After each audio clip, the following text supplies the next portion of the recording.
Hello friends, कैसे हो आप लोग। उम्मीद करता हूँ आप बहुत अच्छे होगे, बढ़िया होगे और आपकी तैयारी बहुत अच्छे से चल रही होगी। शुरू करते हैं आज की क्लास। और आज की क्लास में हिंदी के ही क्वेश्चन देखेंगे। लगातार आपको हिंदी की वीडियो मैंने दी है, वही 30 क्वेश्चन देखेंगे। और आपका स्कोर हिंदी चैप्टर से 30 में से कितना जा रहा है कमेंट में ज़रूर बताना। शुरू करते हैं आज की क्लास। पहला प्रश्न दिया है, आचार्य रामचंद्र शुक्ल के अनुसार काल विभाजन के संबंध में कौन सा कथन सही नहीं है। क्वेश्चन को सही से पढ़ना है क्योंकि क्वेश्चन में पूछा जा रहा है, सही नहीं है। वीरगाथा काल 1050 से लेकर 1375 बिल्कुल सही है। भक्ति काल 1375 से लेकर 1700 बिल्कुल सही है। रीति काल 1700 से 1900 तक चला है, ये भी सही है। गद्य काल जो है 1800 से 1900 नहीं चला है, हमसे गलत पूछा जा रहा है। ये 1900 से लेकर 1989 तक चला है, तो ये क्रम होता तो यहाँ सही हो जाता। आचार्य रामचंद्र शुक्ल के अनुसार पूछा जा रहा है तो ये यहाँ पर गलत हो जाएगा। बाकी वीरगाथा काल, भक्ति काल, रीति काल बिल्कुल सही हो जाएगा। नेक्स्ट क्वेश्चन देखते हैं। 2 नंबर क्वेश्चन में पूछा जा रहा है, निम्नलिखित में से कौन सा कथन सही है। 2 नंबर क्वेश्चन देखते हैं। 2 नंबर क्वेश्चन में क्या है, निम्नलिखित में से कौन सा कथन यहाँ पर सही है। सही हमको बताना है। सर्वप्रथम परवर्ती अपभ्रंश को पुरानी हिंदी किसने कहा, तो चंद्रधर शर्मा ने कहा। बिल्कुल बात सही है, चंद्रधर शर्मा ने कहा था। नाथ साहित्य के आरंभकर्ता कौन है, गोरखनाथ हैं, बिल्कुल ठीक है। गोरखनाथ को हिंदी का प्रथम गद्य लेखक किसने माना था, तो मिश्रबंधु ने माना था, ये बात भी ठीक है। तो फाइनली आंसर क्या बन जाएगा, उपरोक्त सभी वाला सही हो जाएगा। ए बी सी तीनों कथन यहाँ पर क्या हैं, बिल्कुल सही हैं। नेक्स्ट क्वेश्चन देखते हैं। 3 नंबर, अपनी करनी पर उत्तरानी में लोकोक्ति का सही अर्थ क्या है। अपनी करनी पर उत्तरानी में लोकोक्ति का सही अर्थ क्या होगा। अपने बुरे कार्यों का फल भुगतना ही पड़ता है, अपने अच्छे कार्यों का फल भुगतना ही पड़ता है, परिणाम बहुत अच्छा रहता है, उपरोक्त में से कोई नहीं। तो अपने बुरे कार्यों का फल भुगतना ही पड़ता है, पहला वाला बिल्कुल सही हो जाएगा। अपनी करनी पर उत्तरानी में क्या है, तो अपने बुरे कार्यों का फल भुगतना ही पड़ता है। 4 नंबर क्वेश्चन देखते हैं। आधा तीतर आधा बटेर लोकोक्ति का अर्थ क्या है। लोकोक्तियों से भी क्वेश्चन बन जाता है। आधा तीतर और आधा बटेर, ना इधर का ना उधर का, ना उधर का ना इधर का, उपरोक्त दोनों या उपरोक्त में से कोई नहीं। तो 4 का बिल्कुल पहला वाला राइट हो जाएगा। ना इधर का रहा ना उधर का रहा, यानी आधा तीतर और आधा बटेर।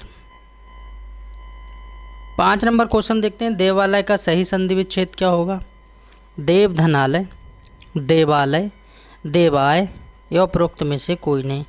तो 5 का बिल्कुल पहला वाला सही हो जाएगा। देव धन आलय को बिल्कुल याद रखना है। संधि कौन सी हो जाएगी, दीर्घ संधि हो जाएगी। नेक्स्ट क्वेश्चन देखते हैं। 6 नंबर, ग्रीस का सबसे अच्छा संधि विच्छेद क्या होगा। ग्रीस, यहाँ पर कौन सी संधि होगी, ग्रीस, ग्रीस में भी दीर्घ स्वर संधि होगी, बिल्कुल याद रखना है। तो क्या बन जाएगा, गिरी धन ईश बन जाएगा, पहला वाला बिल्कुल ठीक हो जाएगा, गिरीश। नेक्स्ट क्वेश्चन देखते हैं। 7 नंबर, नायिका का सही संधि विच्छेद क्या होगा। एक नायक होता है, एक नायिका होता है। नायक यानी मेल होता है, नायिका यानी फीमेल होता है। नायिका का सही संधि विच्छेद बताना है तो गौर से देखिए, कई बार इस क्वेश्चन को पूछा गया है। क्या बन जाएगा, नय धन इका, नायिका, सी वाला बिल्कुल करेक्ट हो जाएगा। नेक्स्ट क्वेश्चन देखते हैं। 8 नंबर, अनिल अनल समानार्थी शब्दों में सूक्ष्म अंतर, इस टॉपिक से भी क्वेश्चन बन जाते हैं। अनिल अनल का सही अर्थ क्या होगा। तो अनिल में क्या होता है, वायु होता है, तो पहले का मतलब वायु से हो जाएगा। और पहले में वायु इसमें नहीं दिया है तो ये भी नहीं होगा। वायु क्या हो जाएगा, वायु और आग हो जाएगा। क्या हो जाएगा, वायु और आग हो जाएगा, पहला वाला बिल्कुल ठीक हो जाएगा, वायु और आग। यानी वायु का मतलब, अनिल का मतलब वायु और अनल का मतलब आग।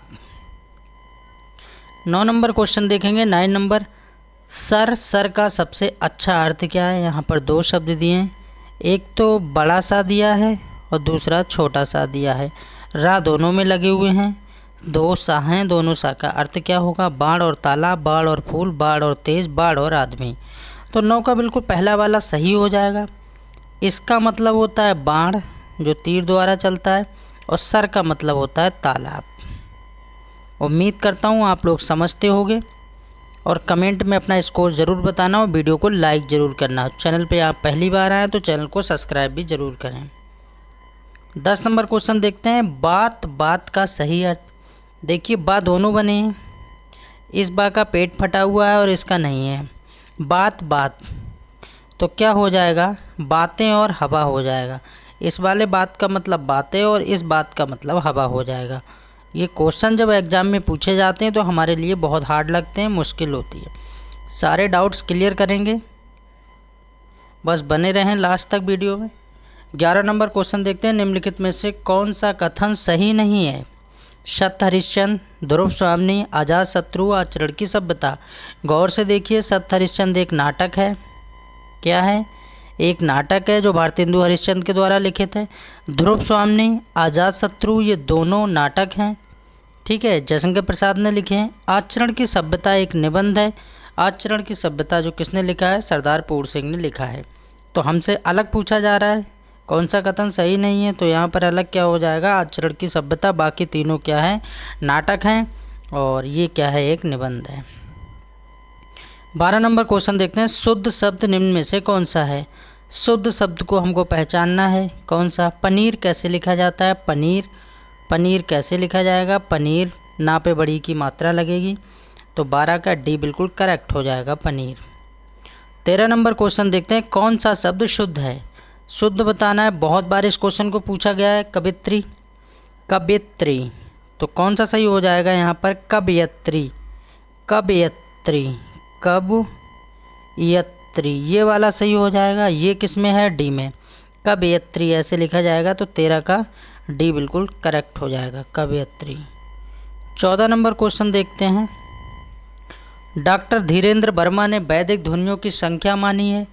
कितनी मानी है? 13 स्वर, 38 व्यंजन, टोटल 51। 12 स्वर, 34 व्यंजन, टोटल 46। 15 स्वर, 41 व्यंजन, टोटल 56। उपरोक्त में से एक से अधिक है, उपरोक्त में से कोई नहीं। तो 14 का पहला वाला बिल्कुल ठीक हो जाएगा। डॉक्टर धीरेन्द्र वर्मा 13 स्वर, 38 व्यंजन माने हैं, और ये रहने वाले कहाँ के थे? बरेली शहर के रहने वाले थे, यानी यूपी 25, उत्तर प्रदेश का शहर बरेली, झुमका गिरा रे बरेली के नाम से जिसे जाना जाता है, यहाँ के रहने वाले थे। 15 नंबर क्वेश्चन देखते हैं।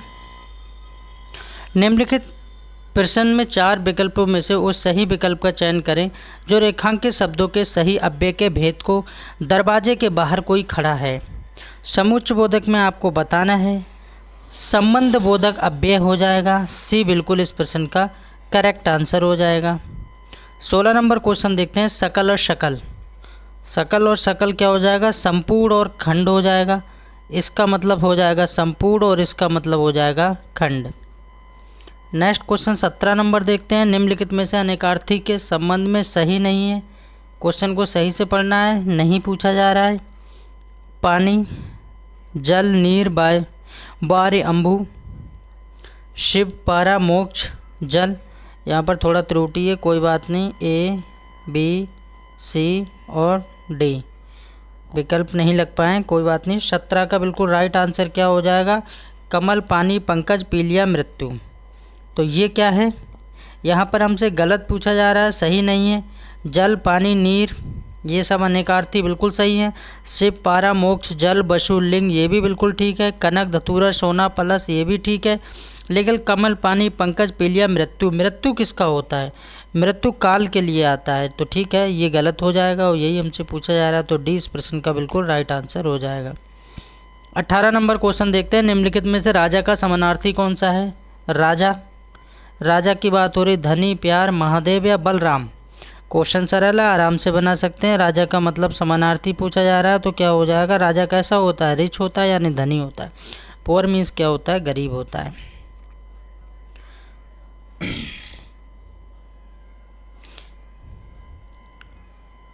19 नंबर क्वेश्चन देखेंगे, जिन शब्दों की उत्पत्ति का पता नहीं चलता उन्हें क्या कहा जाता है? देशज, तत्सम, तद्भव या संकर। तो क्या कहा जाता है उनको? देशज शब्द कहा जाता है, देशज। बी बिल्कुल करेक्ट हो जाएगा। जिन शब्दों की उत्पत्ति का पता नहीं चलता उन्हें देशज कहा जाता है। 19 का बी बिल्कुल राइट हो जाएगा। 20 नंबर क्वेश्चन देखते हैं, बानर शब्द का तद्भव क्या होगा? तो बानर का क्या होगा? बंदर होगा। अब बंदर किस में लिखा है? बंदर कैसे लिखा जाएगा? बंदर ऐसे लिखा जाएगा, यानी सी बिल्कुल करेक्ट हो जाएगा। 21 नंबर, वकील किस भाषा का शब्द है? वकील बताना है, जिसको इंग्लिश में एडवोकेट बोलते हैं। वकील किस भाषा का शब्द है? फारसी, अरबी, तुर्की, पुर्तगाली। तो वकील किसका है? अरबी भाषा का हो जाएगा, बिल्कुल याद रखना है। अरबी को बिल्कुल टिक करना है, अरबी भाषा का शब्द है वकील। 22 नंबर क्वेश्चन देखते हैं, मजिस्ट्रेट शब्द क्या है? मजिस्ट्रेट तत्सम, देशज, विदेशज या इनमें से कोई नहीं। कहाँ से लिया गया है मजिस्ट्रेट शब्द? ठीक है, डीएम यानी डिस्ट्रिक्ट मजिस्ट्रेट यानी जिला अधिकारी, है ना। 22 का राइट आंसर क्या हो जाएगा? ये विदेशज शब्द है, हमारे देश का नहीं है। जो विदेशज दूसरे देशों के होते हैं वो विदेशज में आते हैं, मजिस्ट्रेट विदेशज है। नेक्स्ट क्वेश्चन देखते हैं 23 नंबर 23, काजू शब्द का संबंध किस भाषा से है? काजू कहाँ से लिया गया है? काजू का किस भाषा से? जापानी, फ्रांसीसी, पुर्तगाली या इनमें से कोई नहीं। तो ये पुर्तगाली भाषा से संबंध है काजू का, पुर्तगाली। 24 नंबर क्वेश्चन देखते हैं, शुद्ध वर्तनी का चयन कीजिए।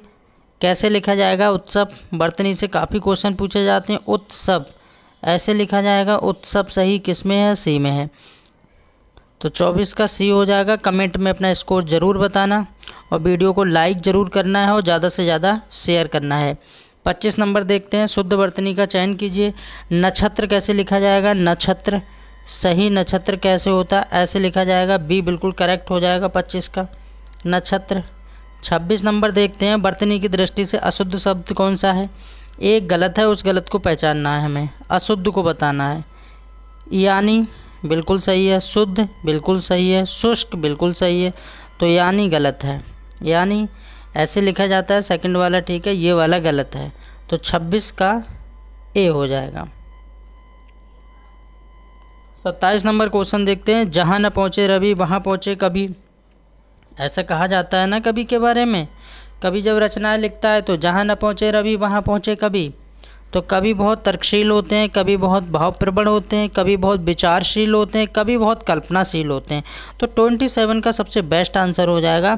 कवि बहुत कल्पनाशील होते हैं, कल्पना बहुत करते हैं और कविताओं के माध्यम से कवि में देखा है कि कितनी लंबी चौड़ी कविताएं कर देते हैं। डी बिल्कुल करेक्ट हो जाएगा। 28 नंबर क्वेश्चन देखते हैं, किस रस को रसराज कहा जाता है? ये क्वेश्चन भी रिपीटेड है, काफ़ी बार पूछा गया है। किस रस को रसराज कहा जाता है? तो आप इसको ज़्यादा समय नहीं लेंगे, उम्मीद करता हूँ अच्छे से इसे लगा सकते हैं। श्रृंगार रस। किस रस को रसराज कहा जाता है? तो श्रृंगार रस को। और इस वीडियो का सेकंड लास्ट क्वेश्चन, कवि बिहारी मुख्यतः किस रस के कवि हैं? तो किसके हैं? श्रृंगार रस के हैं बिहारी। रीतिकाल से संबंध रखते हैं। लास्ट क्वेश्चन देखते हैं 23 नंबर। 23 नंबर क्वेश्चन में क्या पूछा जा रहा है? मेरे तो गिरधर गोपाल दूसरों न कोई, जाके सिर पर मोट मुकुट विराजे। मेरे तो गिरधर गोपाल दूसरों न कोई, जाके सिर पर मोर मुकुट मेरो पति सोई। इन पंक्तियों में कौन सा रस है? यहाँ पर रस बताना है। शांत रस, करुण रस, श्रृंगार रस है, इनमें से कोई नहीं। तो क्या हो जाएगा यहाँ पर? श्रृंगार रस हो जाएगा, बिल्कुल सही हो जाएगा। सी इस प्रश्न का राइट आंसर। वीडियो कैसी लगी कमेंट के माध्यम से ज़रूर बताना और 30 में से आपका स्कोर कितना जा रहा है ये भी ज़रूर बताना। मिलते हैं फिर नेक्स्ट क्लास में।